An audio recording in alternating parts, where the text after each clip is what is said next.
Bonjour chers élèves, toujours dans le cadre des cours à distance, aujourd'hui on va parler de la deuxième science dans le titre les cycles sexuels chez la femme. Mais avant d'expliquer cette partie, je préfère de faire un petit rappel sur la première science. Nous avons parlé dans la première science de la puberté, soit chez un enfant et une fille, et aussi nous avons fait une petite comparaison entre les caractères sexuels primaire et secondaire entre le garçon et la fille, et on a parlé aussi de la comparaison entre un organe reproducteur mâle, soit les testicules, et un organe reproducteur femelle qui est ovaire. On va parler de l'activité 3, Inch'Allah. Donc avant, on va commencer par une situation d'apprentissage. Donc si l'activité chez l'homme est continue et par contre cyclique, chez la femme, il caractérise par l'apparition des règles. Alors si l'activité chez l'homme est continue, donc l'activité chez l'homme est continue, par contre chez la femme, il est cyclique. Donc on a deux mots qui sont opposés. Donc il caractérise par l'apparition des règles. Donc la question qu'on peut poser ici, c'est préciser la durée des règles chez la femme et déterminer la durée de chaque cycle menstruel chez la jeune fille. Voilà, ici si on observe cette image, on observe qu'il y a aussi le sang qui est écoulé de vagin d'une fille. Donc ici, bien sûr, la fille est dans l'âge de... Dans cette activité numéro 3, on va parler et on va traiter, Inch'Allah, les cycles sexuels chez la femme. Alors, ici, on va définir ce que ça veut dire les règles et on va préciser la durée des cycles. Donc, ici, le vagin de la femme, organe reproducteur femelle, et ici, le sang. Donc, quelle est l'origine du sang et pourquoi l'écoulement du sang du vagin d'une fille. Donc, premièrement, au premier objectif, on va connaître la durée de cycle menstruel.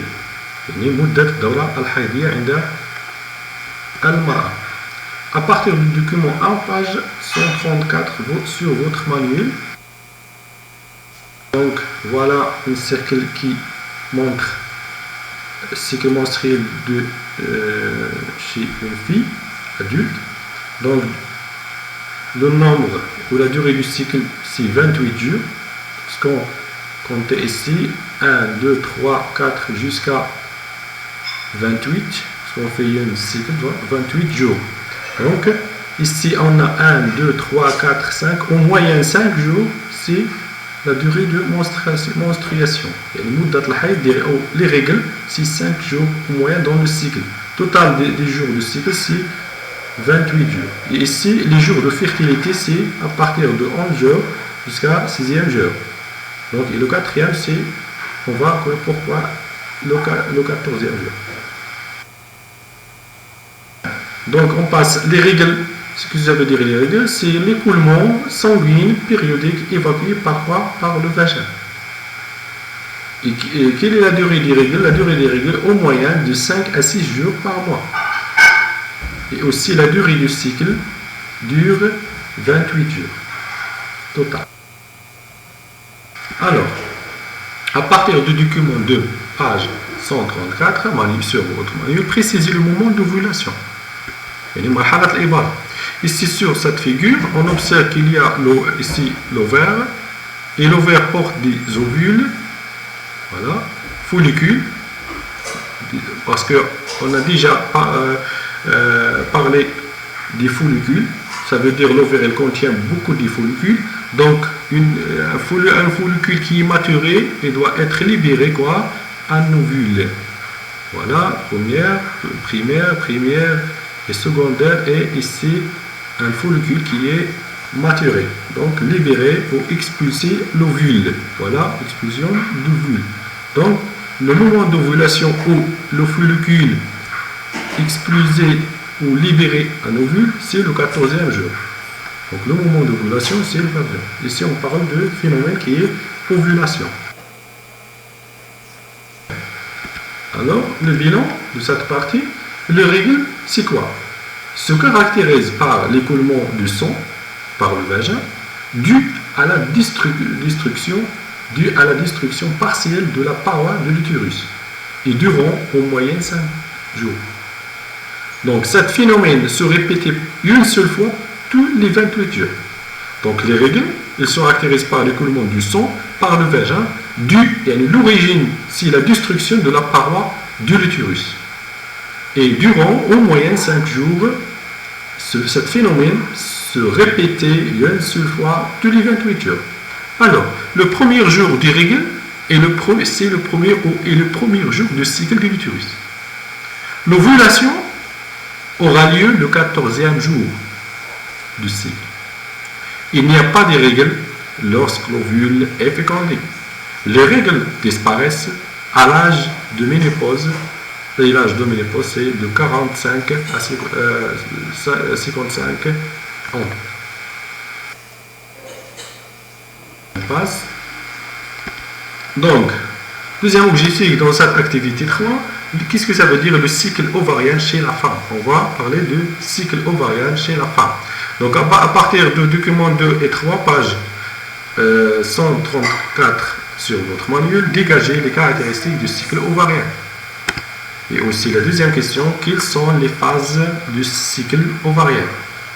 Troisième question, on va préciser le moment d'ovulation pendant le cycle, c'est-à-dire cycle ovarien. Alors, quatrième question, complétez le document 2, page 110 sur votre cahier de documents. Voilà le document. Donc ici, le numéro 1, c'est l'ovule. Ici, le 14e jour. L'ovaire expulsé ou libéré un ovule. C'est ça, on parle d'un phénomène qui est appelé ovulation. Ici, corps jaune. Voilà le corps jaune. C'est le reste de follicule. Et ici, la deuxième phase, c'est phase folliculaire parce qu'il y a des petits follicules. Voilà. À l'intérieur de chaque follicule, on trouve des ovules, qu'on a déjà vu. Voilà le follicule mûr. Et jusqu'à le 14e, le follicule maturé qui est libéré, l'ovule, etc. Donc ici, on parle de cycle ovarien. Et dans ce cycle, on parle de deux phases. Première phase, phase lutéale, et la deuxième, c'est la phase folliculaire. Donc, les réponses. Première question, le cycle ovarien est caractérisé par les deux phases séparées. Séparées par l'ovulation, voilà. Première phase est séparée par l'ovulation et la deuxième phase. Les deux phases sont séparées par l'ovulation dans le 14e jour. Parce que la durée du cycle, c'est 28 jours. Donc 14 plus 14, c'est 28 jours. Donc c'est le demi du cycle. Donc la phase folliculaire, ça veut dire avant l'ovulation, on parle de phase folliculaire. مرحلة جريبية يعني قبل الإباضة. وبعد الإباضة يعني المرحلة الجسفرونية appelée phase lutéale. Donc ici phase lutéale. Donc numéro 2, question numéro 2, qu'est-ce que ça veut dire quel est le moment d'ovulation? On a déjà vu que le moment d'ovulation c'est le 14e jour du cycle ovarien. Voilà le 14e jour. Et 3, on complète le document. Voilà. Donc ici il y a l'ovule, l'ovulation, le corps jaune et le follicule mûr et le follicule jaune. Le bilan de cette partie, le cycle ovarien représente quoi? Représente par deux phases. Première phase, c'est phase folliculaire. Dans cette phase, au cours de cette phase, un seul follicule folliculaire se développe dans l'ovaire et devient maturé. Puis libéré en ovule pendant le 14e jour. C'est ça la description d'une phase folliculaire. Pendant cette phase, les follicules sécrètent quoi? Les hormones qui est l'estrogène. إذا في هذه المرحلة الجريبية يتم إفراز هرمونات التي تسمى بهرمون الاستروجين واستروجين. Deuxième phase, phase lutéale. المرحلة الجسفرونية. Après la libération d'un ovule, le reste d'un follicule se transforme en corps jaune qui sécrète l'hormone progestérone, hormone aldosterone. Le cycle lutéal reste toujours stable, 14 heures. Donc, troisième objectif, c'est le cycle utérin chez la femme. On va parler du troisième cycle utérin chez la femme. Dans la rahim, il y a al-mara. Donc, à partir du document 4, page 135 sur votre manuel, première question, décrivez l'évolution de l'épaisseur de l'endomètre. L'endomètre, c'est le paroi de l'utérus utérine au cours du cycle menstruel chez la femme. Deuxième question, déduisez l'origine des règles chez la femme. Quelle est l'origine des règles? Alors, à partir de ce document, voilà ici, on a l'endomètre, ça veut dire le paroi de l'utérus, ici les vaisseaux sanguins qui contiennent des vaisseaux sanguins, ici des glandes tubulaires, voilà ici l'ovaire. Donc ici on a deux parties, première partie avant l'ovulation et après l'ovulation, donc ici le 14e jour, voilà ovulation. Ovulation le 14e jour. Donc le 1, 2 à 3, à 5, à 4, donc ici les règles. Et le 27 et 28 jours, c'est la première et deuxième nouveau cycle. Donc on va parler de l'épaisseur de l'endomètre. Donc le cycle de utérin fonctionne de façon cyclique. Ce cycle dure en moyenne aussi de 28 jours. L'utérus contient de l'endomètre qui est riche en vaisseaux sanguins. Au début du cycle, on constate une destruction de l'endomètre qui à l'origine des règles et puis se construit à nouveau et se développe jusqu'à la fin du cycle. Un petite remarque, en cas où l'ovule n'est pas fécondé, l'endomètre se détruit à nouveau, c'est le début d'un nouveau cycle. إذا هنا هذه الملاحظة تقول في حالة أن البيضة لم يتم إخصابها، يعني أن مخاطة الرحم فهي مخاطة الرحم يعني يتم تخريبها من جديد، وبالتالي بداية الدورة الجديدة. Donc, ici, quelle est la relation entre l'ovaire et l'utérus? Ici, c'est une grande question. Donc, quelle est la relation entre quoi et quoi? Entre l'ovaire et l'utérus.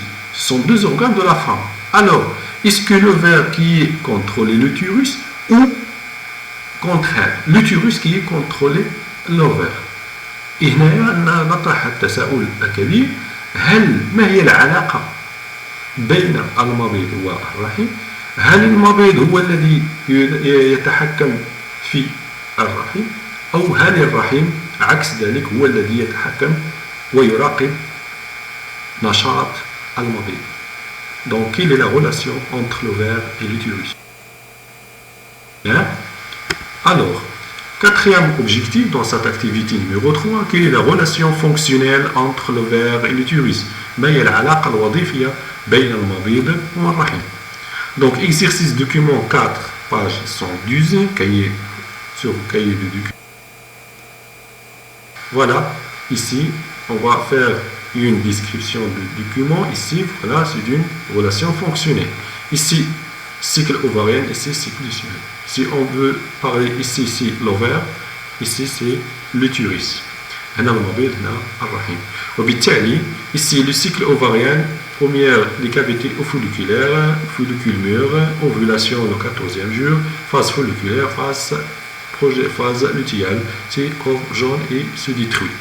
Alors, premier temps, la phase folliculaire est séparée par ovulation, phase lutéale de 28 jours, c'est la durée totale du cycle. Alors, ici, ce qu'on observe, il y a une destruction d'endomètre et écoulement du sang, puis il y a une reconstruction à nouveau de l'endomètre, puis il croît et se développe jusqu'à la fin du cycle. Ici, au cours de la phase folliculaire, un seul follicule se développe dans un ovaire ou les deux et l'hormone ou estrogène se sécrète. Par contre, pendant la phase lutéale, le corps jaune se sécrète l'hormone progestérone. Donc, avant l'ovulation, on observe que le développement des follicules est parallèle avec l'augmentation de la concentration de l'estrogène et une faible concentration de progestérone. Après l'ovulation, on observe une augmentation de la concentration d'hormones progestérone et faible concentration de l'estrogène. On déduit qu'il y a une relation entre l'évolution, une relation entre l'évolution des follicules et la sécrétion des hormones. Donc, numéro 2, avant l'ovulation, l'endomètre paroi l'utérus, ça veut dire se détruit et provoquer le coulement de sang. Et après l'ovulation, l'épaisseur de l'endomètre se développe et se construit à nouveau, et se reconstruit à nouveau avec l'apparition des glandes tubulaires et plusieurs vaisseaux sanguineux. Troisième question, ablation de l'ovaire avec cycle lutérin et disparition des règles. Ablation de l'utérus, n'agit pas sur le cycle de l'ovaire. Ici, donc, on déduit que la relation fonctionnelle entre l'ovaire et l'utérus, c'est l'ovaire qui est contrôlé l'activité de l'utérus par les hormones inverses. Donc, pendant la phase folliculaire, avant l'ovulation, l'endomètre se développe sous l'effet des oestrogènes sécrètes par le follicule, et pendant la phase lutéale, après l'ovulation, l'endomètre garde son aspect grâce à des hormones progestérone sécrètes par le corps jaune. Donc, remarque, si l'ovule fécondé la fécondation, si on a la fécondation, l'endomètre garde son aspect pour recevoir un embryon. Si l'ovule pas fécondé, l'endomètre se détruit à nouveau, c'est le début d'un nouveau